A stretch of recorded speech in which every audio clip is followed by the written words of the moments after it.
Hello everyone, Manish है। Welcome to tax club. GSTN ने on 10 जुलाई 2024 को एक नोटिफिकेशन इशू किया है, नोटिफिकेशन नंबर 12 2024, जिसके थ्रू उन्होंने एक नया जीएसटी रिटर्न फॉर्म इंट्रोड्यूस किया है, GSTR 1A। करेंटली हम GSTR 1 फाइल करते हैं to report the outward supply, and GSTR 3 भी फाइल करते हैं उसके बाद, जिसमें हम ITC क्लेम करते हैं एंड जो भी हमारा पेमेंट बनता है वो पेमेंट करते हैं। करेंट सिनेरियो में जो अगर हम GSTR 1 में कोई मिस्टेक्स करते हैं, कुछ ओमिशंस या रेक्टिफिकेशन करने होते हैं, तो वो नेक्स्ट पीरियड में हम GSTR 1 फाइल करते हैं, वो पीरियड में हम वो अमेंडमेंट कर सकते हैं। जो भी आपका हमारा इन्वॉइस में कुछ एरर रह गया है या फिर कुछ ओमिशंस है तो नया इन्वॉइस रिपोर्ट करना है। तो एक बार आपका GSTR 1 फाइल हो जाता है तो उसमें रेक्टिफिकेशन का कोई चांस नहीं होता है। फिर नेक्स्ट पीरियड का जब भी आप फाइल करते हैं तभी आप रेक्टिफिकेशन या ओमिशन आप रिपोर्ट कर सकते हैं। गवर्नमेंट ने जो GSTR 1A return form introduce किया है वो इसी पर्पज़ के लिए किया है कि अगर कोई एरर्स रह जाते हैं GSTR 1 के अंदर GSTR 1 फाइल करने में, तो सेम टैक्स पीरियड में आप जो भी आपका रेक्टिफिकेशन या ओमिशंस है वो आप रिपोर्ट कर सकते हैं GSTR 1 के थ्रू। अगर आपको GSTR 1 फाइल करने के बाद वो जो भी मिस्टेक्स है, जो भी एरर्स है वो मालूम पड़ जाते हैं, and before filing 3B। GSTR 1A जो फॉर्म है वो एक ऑप्शनल फॉर्म है, वो फाइल करना कंपलसरी नहीं है। कंपलसरी नहीं है कि आप फाइल करें, आइदर आपका मिस्टेक्स हो या फिर ना हो। एक ऑप्शन ये हो सकता है कि अगर आपका एरर भी है बट GST 3B फाइल करने तक अगर आपको ये ध्यान में नहीं आया कि हमने GSTR 1 फाइल करने में मिस्टेक्स किए हैं, तो वो केस में GSTR 1A अनफाइल्ड ही रहेगा। नाउ कौन से डेट को GSTR 1A अवेलेबल होगा, तो GSTR 1A later of this to date available हो जाएगा फाइल करने के लिए। एवरी मंथ जिनका मंथली GSTR 1 फाइल होता है या फिर जो क्वार्टरली रिटर्न फाइल करते हैं उनके लिए भी ये जिस भी मंथ में उनका GSTR 1 फाइल करना ड्यू होता है उसके बाद ये फॉर्म अवेलेबल होगा GSTR 1 फाइल करने के लिए। तो ये जो टू डेट्स है वो है either after filing GSTR 1 return या फिर जो GSTR 1 रिटर्न फाइल करने का ड्यू डेट है। इन दोनों में से जो डेट लास्ट में आएगा वो डेट को GSTR 1 अवेलेबल हो जाएगा आपको फाइल करने के लिए। फॉर एग्जांपल, अगर आपका ड्यू डेट है GSTR 1 फाइल करने का 11th, एंड वो केस में आपका GSTR 1 रिटर्न फाइल करते 13 को, तो वो केस में जो GSTR 1A है वो आपका अवेलेबल होगा पोर्टल पे 13 को, क्योंकि ये दोनों में से लास्ट में डेट आता है GSTR 1 का फाइलिंग डेट। लेट से अगर आपने 11th का डेट है आपका फाइलिंग का और 8th को आपने GSTR 1 आपने फाइल किया है, वो केस में जो आपका GSTR 1A फॉर्म है वो अवेलेबल होगा पोर्टल पे ऑन 11th को, वो अवेलेबल होगा for filing. Same way quarterly return के लिए जिनका 13th को ड्यू होता है रिटर्न फाइल करना, GSTR 1 फाइल करना, तो वो केस में 13 के पहले अगर GSTR 1 फाइल है तो 13th को अवेलेबल होगा। 13th के बाद अगर GSTR 1 फाइल हुआ है तो जो भी डेट को GSTR 1 फाइल हुआ है तो वो डेट को GSTR 1 अवेलेबल हो जाएगा फाइल करने के लिए। तो either of two date, either due date और date of filing GSTR 1 return, वो डेट को GSTR 1 अवेलेबल हो जाएगा फाइलिंग के लिए।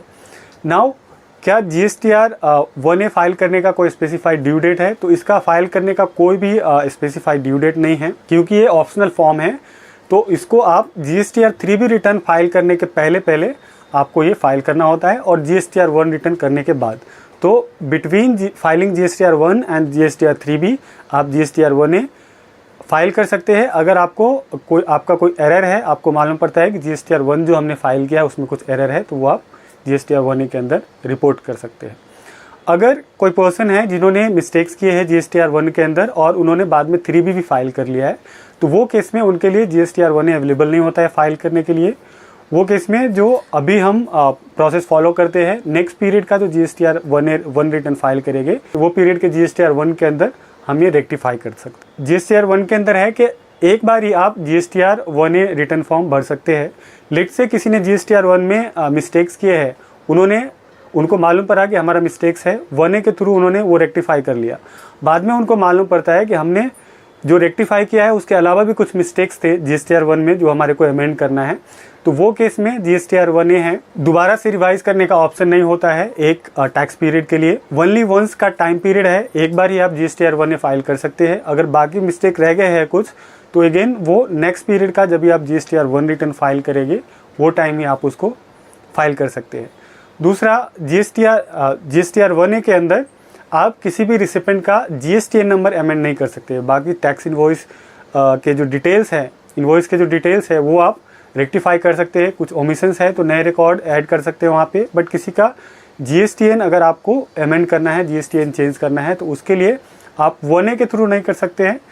GSTN रिसिपेंट का चेंज करने के लिए नेक्स्ट पीरियड का आपको GSTR 1 के अंदर 1 जब भी आप फाइल करेंगे तभी वो रेक्टिफाई कर सकते हैं। जो लोग क्वार्टरली रिटर्न फाइल करते हैं, क्वार्टरली GSTR 1 फाइल करते हैं, उनके लिए भी ऑप्शन है कि जब भी वो GSTR 1 फाइल करेंगे आफ्टर क्वार्टर एंडिंग, जो GSTR 1 रिटर्न फाइल करते हैं और उसके अंदर मिस्टेक्स है, तो फर्स्ट एंड सेकेंड मंथ में भी IFF के थ्रू अगर उन्होंने कुछ रिपोर्ट किए हैं इन्वॉइसेस, तो वो सारे इन्वॉइसेस भी GSTR 1A के रिटर्न के अंदर अमेंड कर सकते हैं, रेक्टिफाई कर सकते हैं।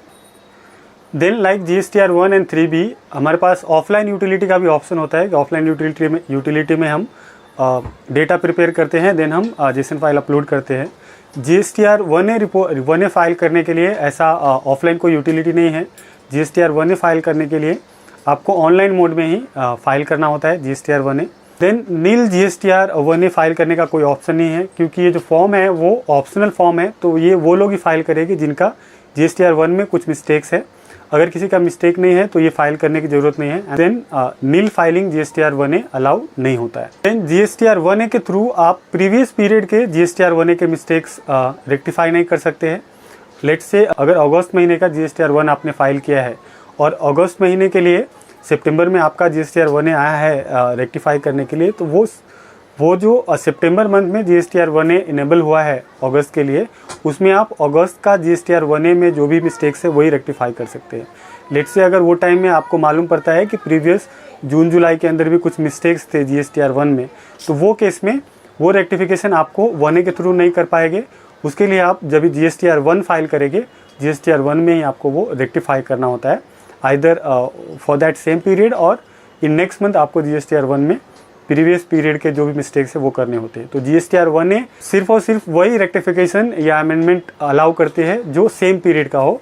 देन इसके अंदर है कि अगर किसी टैक्स पेयर ने GSTR 1 रिटर्न फॉर्म फाइल किया है और GSTR 1A में कुछ रिकॉर्ड सेव करके रखा है, पर उन्होंने GSTR 1A फाइल नहीं किया है, और जब भी वो 3B रिटर्न फाइल करने को जाएंगे तो वो टाइम उनको एरर दिखाएगा 3B रिटर्न फाइल करने के लिए। तो वो केस में GSTN ने क्या बताया है कि अगर किसी पर्सन ने कुछ डेटा सेव करके रखा है 1A के अंदर बट उन्होंने 1A फाइल नहीं किया है, तो वो केस में 3B में उनको एरर आएगी, और 3B then in that case 3B file करने के लिए आइदर वो 1A में जो रिकॉर्ड उन्होंने डाला है वो फाइल करेंगे, सबमिट करेंगे, या फिर जो 1A है उनको रीसेट करेंगे। जो भी रिकॉर्ड उधर है 1A के अंदर डाला हुआ वो रिकॉर्ड वहाँ से रिमूव करेंगे, एंड रीसेट करने के बाद ही GSTR 1A वो 3B रिटर्न फाइल कर सकते हैं। तो ये है GSTR 1A newly introduced GST return form, जो कि ऑप्शनल है रेक्टिफिकेशन के लिए, और ये जुलाई मंथ से एप्लीकेबल होंगे। जो अगस्त में आप जुलाई के रिटर्न फाइल करेंगे उसके लिए ये अवेलेबल होगा। आई होप ये जो फैसिलिटी है गवर्नमेंट का वो बहुत सारे टैक्स पेयर्स के लिए अच्छे होंगे, क्योंकि सेम पीरियड में वो जो भी अपने मिस्टेक्स है वो मिस्टेक्स रेक्टिफाई कर सकते हैं। आई होप वीडियो हेल्पफुल रहेगा, so please share this video and subscribe my channel. Thanks for watching.